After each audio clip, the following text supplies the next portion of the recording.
Hello everyone, Randall Taussig, Blue Core Leadership, and welcome to another leadership lesson from the cockpit. And today is part 2 of my conversation with Rob Evers, where we talked about a very important concept.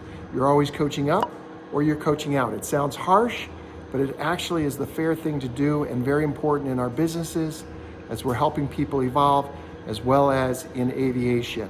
I look forward to seeing you in the cockpit and in the restaurant. We'll talk soon. I'm so excited that we did the flight we did. You did coaching with me on the way here. It was so much fun. No, it was more mentoring. But watch out. I'm doing some coaching with you on the way I'm back. all ears, my friend. Are you really? Yeah. But I want to officially recognize you Oh, thanks, man. with your brand new leadership lessons from the cockpit. As I said, you have to earn it. And you've earned it. You've earned it. You were in the cockpit. You helped with the radio. You made me feel like a professional pilot. Oh, yeah. Here you are. Thanks, brother. I appreciate it. Yeah. Very kind. I did, want to go back to what we've been talking about. And part of it is the need for this combination of coaching, teaching, and directing. And also, we talked about how, as the receiver, if you feel as though it's supportive and not judged, you don't feel judged, or you don't feel the stress of, if I don't do this exactly right, I'm going to be in trouble. And you can actually be open to learning. Right. So there was a gentleman that was a new first officer with us and had flown several trips with different check pilots, more than what the usual amount would be. And I got a call from my boss saying, hey, do you mind flying with first officer so-and-so? Here's what's going on. I said, sure, let's go. And he got in the airplane, and I could tell he was visibly nervous because he knew that he was on maybe his last chance or next to last chance. His job was on the line. Yeah. And so that added even more stress to him because he knew that was of course. And I say this, and as much as I want everybody to succeed, there are some situations that's not going to be the case. Yeah. So we got together, and I called him before our trip, and I said, hey, I want you to know, we're going to go fly for 3 days. I want to work through everything and anything that you need to work through, and let's put this together. Let's make this work. You're basically trying to partner with him to help him 100%. move forward. That's your goal. Yeah, because if I went into it, I knew I had to be critical, but I was not going to start off on that foot. Whereas I didn't want to put him in the defensive where he had to prove his worth. I wanted to see where he was. I needed a snapshot, first of all. But anyways, so I go and I start flying with him. And just had to build common ground and rapport quickly. Get past the nerves. And then the weather was good where we were flying. We were not going into complicated places. I could tell he was nervous, even with the conversation beforehand, even with the cup of coffee bought for him and trying to break down the barriers. And he was so worried about screwing up that he kept screwing up. If that makes any sense. He was getting in his own way. Oh, there's no question. It was like his shoes were tied together, and he's trying to carry his suitcase at the same time, and it. So he wasn't there mentally. No. He just and see, that's when I earned my keep. So that's where you talk about being a direct, like, we have to intervene. Yep. So I was like, hey, first officer, we're getting high. Now we're getting really high. Now you're not changing the mode of the aircraft to get the airplane down and slow down.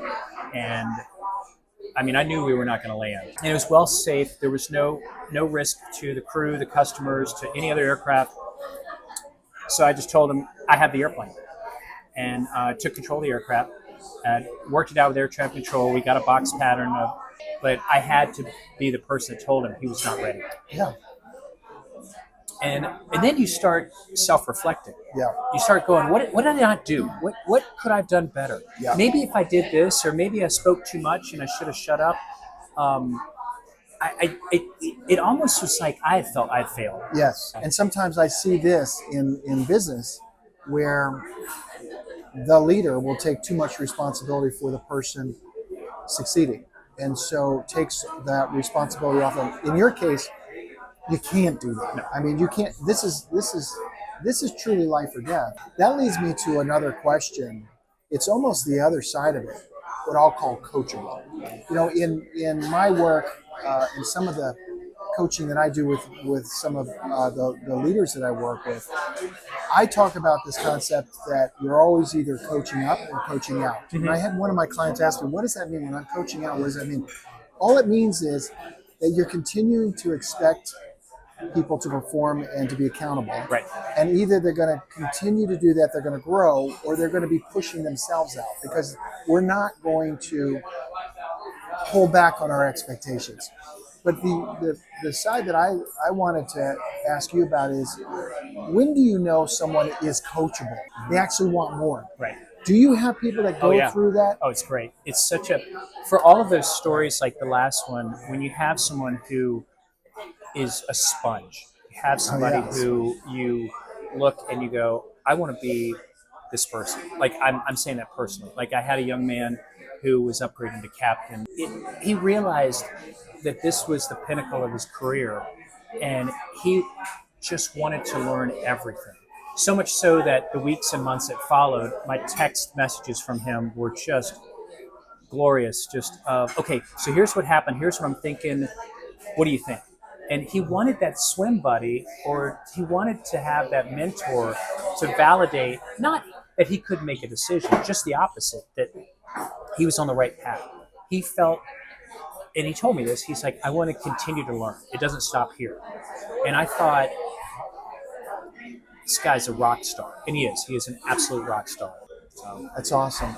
Yeah, very I'm fortunate. loving the conversation. So what we're going to do next is, and I've alluded to this, I'm so glad that you're going to want to do this. You are going to be left seat, pilot in command in my airplane. And for me, it's kind of special because I'm virtually never in the right seat. Okay. So I feel like part of it is, you know, seeing what it feels like to be in the right seat of this airplane with someone who I'm really confident with flying it, because, you know, it's my baby. We'll do that. We'll check the weather. We'll get it all figured out. Deal. And then we'll move back west. Sounds good. All right. All right, man.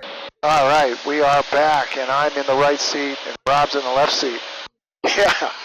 This has been such a great day with you. I really enjoyed it. Really.